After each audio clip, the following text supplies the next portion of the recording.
Hello everyone. कहा जाता है कि मुश्किल समय में ही आपको अपने असली दोस्तों की पहचान होती है और इंडिया ने भी रिसेंट में ऐसा ही कुछ विटनेस किया। हमने जो ऑपरेशन सिंदूर कंडक्ट किया था उसमें हमें ऐसी आशा नहीं थी कि कोई देश आके हमें इकोनॉमिक हेल्प ऑफर करे या कोई मिलिट्री हेल्प ऑफर करे। इस तरह की चीज हमने नहीं एक्सपेक्ट की थी। हमने बहुत सिंपल सी चीज एक्सपेक्ट की थी कि कौन हमारे साथ खड़े होता है और कौन हमारे अगेंस्ट में जाता है। इसको लेके ऑपरेशन सिंदूर को लेके वर्ल्ड वाइड बहुत तरीके के रिस्पॉन्स आए, जिसमें कुछ कंट्रीज हैं हमारे फेवर में कहा, कुछ कंट्रीज ने हमें कंडेम किया, कुछ कंट्रीज से हमें एक्सपेक्टेड था कि वो ऐसा करेंगी और ऑलमोस्ट अधिकतर कंट्रीज ने बोला कि ये चीजें पीसफुली ही सॉल्व होनी चाहिए। पर इन सब रिएक्शंस में दो ऐसी कंट्रीज निकल के आई जिनके साथ इस तरह के रिलेशंस हमें एक्सपेक्टेड नहीं थे। वो जो दो कंट्रीज हैं जिनकी मैं बात कर रही हूं वो है टर्की और अजरबैजान।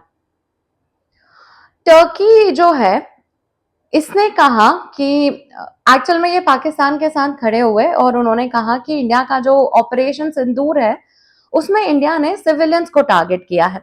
देखिए जो ऑफिशियल रिस्पॉन्स है वो आप अपनी स्क्रीन पर देख सकते हैं कि जो अटैक कैरिड आउट किया 6 मई को, मतलब ऑपरेशन सिंदूर के कंटेक्स्ट में ये कह रहे हैं कि ये एक ऑल आउट वॉर शुरू कर सकता है और इंडिया को ऐसा नहीं करना चाहिए था। और दे ऑल्सो सेड कि पाकिस्तान ने जो कॉल लिया है 22 अप्रैल के जो टेररिस्ट अटैक है, यानी कि पहलगाम का जो अटैक है, उसमें जो इन्वेस्टिगेशन होनी चाहिए, वो जो कॉल पाकिस्तान ले रहा है कि एक प्रॉपर इन्वेस्टिगेशन हो, उसी को ही सपोर्ट किया। बेसिकली टर्की ने फुल फ्लेजेडली पाकिस्तान को सपोर्ट किया और कहा कि जो ऑपरेशन सिंदूर है उसमें इंडिया ने सिविलियंस को टारगेट किया है। टाइम एंड अगेन हमने ये क्लैरिफाई किया है कि ऑपरेशन सिंदूर के चलते हमने प्रिसीजन से टेररिस्ट की जो सेटअप्स हैं उन्हें ही टारगेट किया गया था। पर टर्की सेड दैट। अजरबैजान का क्या रिस्पॉन्स आया ये आप देखिए। अजरबैजान जो है वो कह रहे हैं कि मिलिट्री अटैक जो इंडिया ने कंडक्ट किया है जिसमें बहुत सारे सिविलियंस की जान चली गई है वो अपने आप में एक सही चीज नहीं है। देखिए अब ये जो दोनों कंट्रीज हैं इन्होंने कहीं ना कहीं पाकिस्तान के साथ स्टैंड लिया। अब आयरनी की बात यह है कि टर्की के साथ इंडिया ने, टर्की में जब अर्थक्वेक आया था 2023 में, तो इंडिया ने ऑपरेशन दोस्त कंडक्ट किया था। नाम देखिएगा उसका, ऑपरेशन दोस्त कंडक्ट किया गया था ताकि हम वहां पर रिलीफ मेजर्स प्रोवाइड कर सके। और टर्की उसके बदले में क्या कर रहा है, देखिए टर्की ने ऐसा नहीं है कि सिर्फ वो जो ऑपरेशन सिंदूर है उसे कंडेम किया है। टर्की ने जो ड्रोन्स इंडिया में आए हैं वो कहीं ना कहीं मेड इन टर्की हैं। हमारे यहाँ पर 8 और 9 मई को 36 जगहों पर, इसमें सिविलियंस का सेटअप भी है और मिलिट्री टारगेट्स भी लिए गए, 36 जगहों पे जो कि लेह से लेकर सरक्रीक तक स्टैब्लिश्ड हैं। वहां पर ड्रोन्स के अटैक देखने को मिले। इंडिया ने सक्सेसफुली उन्हें रोक लिया, पर जो डेब्रीज मिली हैं हमें, जो ड्रोन्स के रिमेन्स हैं, उससे ये क्लियरली पता चलता है कि ये ड्रोन्स टर्की में बनाए गए हैं, यानी कि टर्की मिलिट्री एड प्रोवाइड कर रहा है पाकिस्तान को। Now this is a big concern, क्योंकि एक तरफ हम ऑपरेशन दोस्त कर रहे हैं जहां पर हम रिलीफ वर्क प्रोवाइड कर रहे हैं। हमें क्या लग रहा है कि टर्की से हमारे डिप्लोमेटिक एंगेजमेंट्स अच्छे होने चाहिए और इसीलिए हम इस तरह के ऑपरेशंस कर रहे हैं। On the other hand Turkey क्या कर रहा है, और ये सब चीजें हम नोटिस करते हैं। This doesn't go unnoticed. India ने किस तरह से रिस्पॉन्स किया और हम किस तरह से बॉयकॉट कर रहे हैं टर्की और अजरबैजान को, उसके बारे में हम जानेंगे। पर उसके पहले मेरे पास एक इंपॉर्टेंट अनाउंसमेंट है। ये अनाउंसमेंट आपके यूपीएससी की तैयारी को लेकर ही है। अब आप भी जानते हैं कि प्रीलिम्स का समय नजदीक आ गया है। उसमें आप कितने तैयार हैं प्रीलिम्स को लेकर, अगर आपको ये नोटिस करना है तो हम टेस्ट कंडक्ट करा रहे हैं जिसमें जीएस टेस्ट और सीसैट के टेस्ट दोनों है। टाइम आप यहाँ देख सकते हैं, 13 और 15 मई को, 13 से 15 मई को जो है जीएस के टेस्ट कंडक्ट होंगे। 16 और 17 मई को सीसैट का टेस्ट है। 18 मई को जीएस और सीसैट दोनों के टेस्ट हैं, जिसके टाइमिंग्स यहाँ देख सकते हैं। इसमें एनरोल करने के लिए आप मेरा कोड MM05 का इस्तेमाल कर सकते हैं, जिसमें MM स्टैंड्स फॉर मोनिका मांधन्या, जो कि मेरा नाम है। अगर आप यूपीएससी की तैयारी करना का सोच रहे हैं तो आप हमारे स्कॉलरशिप टेस्ट को भी ले सकते हैं। देखिए जो प्रीलिम्स दे रहे हैं वो तो पहले वाला टेस्ट देंगे, ये स्कॉलरशिप टेस्ट उन लोगों के लिए हैं जो अनअकैडमी का सब्सक्रिप्शन लेना चाहते हैं। तो ये स्कॉलरशिप टेस्ट 18 मई को है 11 बजे और 5 बजे।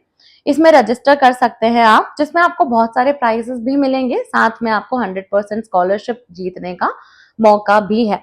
तो ये कुछ अनाउंसमेंट थी। अब बात करते हैं हम फिर से जो बॉयकॉट को लेकर ट्रेंड चल रहा है सोशल मीडिया पर, उसको लेके।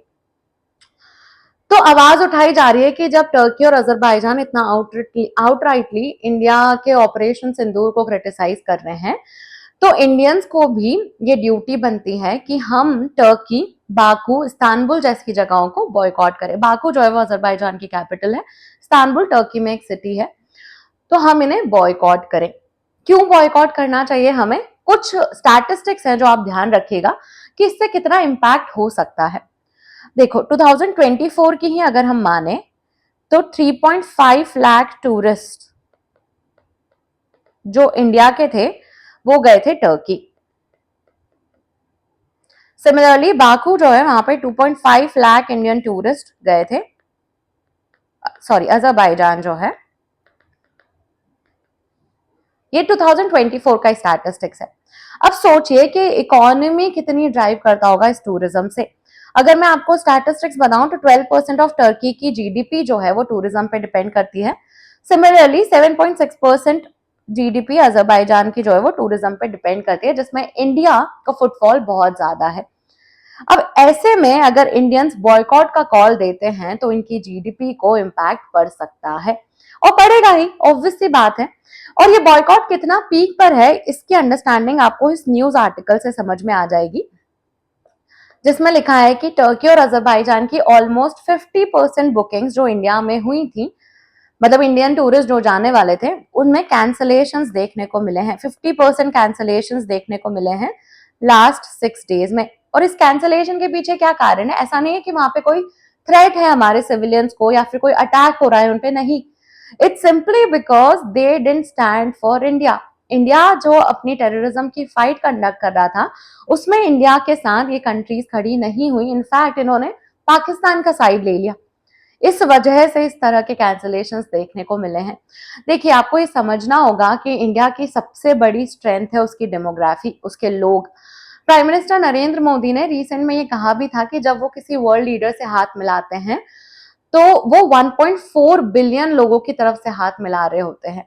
तो ये हमारी स्ट्रेंथ है।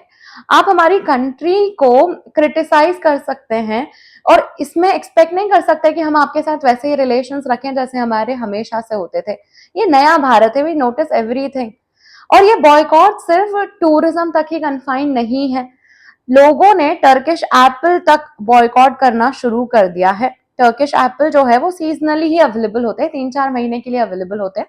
इनका बॉयकॉट, इनफैक्ट बकलावा जो कि एक टर्किश डेजर्ट है, इसको भी लोग बॉयकॉट कर रहे हैं। बहुत छोटे छोटे से ट्विटर पे इंसिडेंसेस हैं जिसमें लोग कहते हैं कि this is how I showed my patriotism. कैसे कि वो रेस्टोरेंट गए, वहां पे उन्होंने बकलावा की जगह गुलाब जामुन ऑर्डर किया। तो इस तरह से पीपल आर शेयरिंग कि this is how they are protesting. ये बॉयकॉट कॉल सिर्फ टूरिज्म तक कन्फाइंड नहीं है, this includes Turkish products, Turkish airlines and much more. तो this is how we are responding to it. अब इसमें एक बहुत ही इंपॉर्टेंट सवाल भी है जो लोग पूछ रहे हैं, और वो सवाल ऐसा है कि हमारी गवर्नमेंट क्यों नहीं लोगों को रोक रही है कि वो जाए ना टर्की या अजरबैजान जाए ना। वो कहने का मतलब है कि जो इंडियन पासपोर्ट होल्डर्स हैं, हम उनको क्यों जाने दे रहे हैं इन कंट्रीज में जब वो हमारे साथ इस तरह से बिहेव कर रही हैं। अब इसका आंसर जो है गवर्नमेंट की तरफ से तो नहीं आया है, पर मैं आपको समझा देती हूँ कि ऐसा नहीं होगा। क्यों नहीं होगा? क्योंकि पहले तो कोई डायरेक्ट थ्रेट नहीं है इन कंट्रीज में हमारे सिटीजन्स को। ऐसा नहीं है कि वहां पे हमारे सिटीजन्स जा रहे हैं और उन पे हमला हो रहा है। यूजुअली इस तरह के रिस्ट्रिक्शंस वॉर टाइम पे या पैंडेमिक के समय में होते हैं, तो इसीलिए अभी इतनी बड़ी बात नहीं है कि हम ये रिस्ट्रिक्शंस लगाएं। दूसरा, इंडिया एक डेमोक्रेटिक कंट्रीज है। एक डेमोक्रेटिक कंट्री होने के नाते हमारे सिटीजन्स को कुछ राइट्स हैं, तो इतने आसानी से हम उनको ट्रैवल जैसे राइट से वंचित नहीं कर सकते हैं। तीसरा, हमारा बिजनेस और डायस्पोरा भी इम्पैक्ट होता है।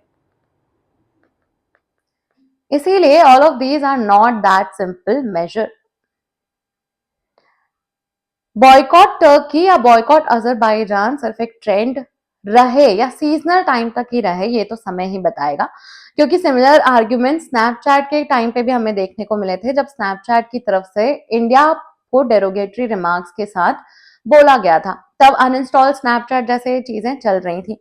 तो क्या ये बॉयकॉट सिर्फ सीजनल होगा या does it have actual impact, ये तो समय ही बताएगा। अगर आपको इन्फॉर्मेशन पसंद आई है तो इस वीडियो को लाइक जरूर कीजिए, इस चैनल को सब्सक्राइब कर लीजिए and thank you for watching.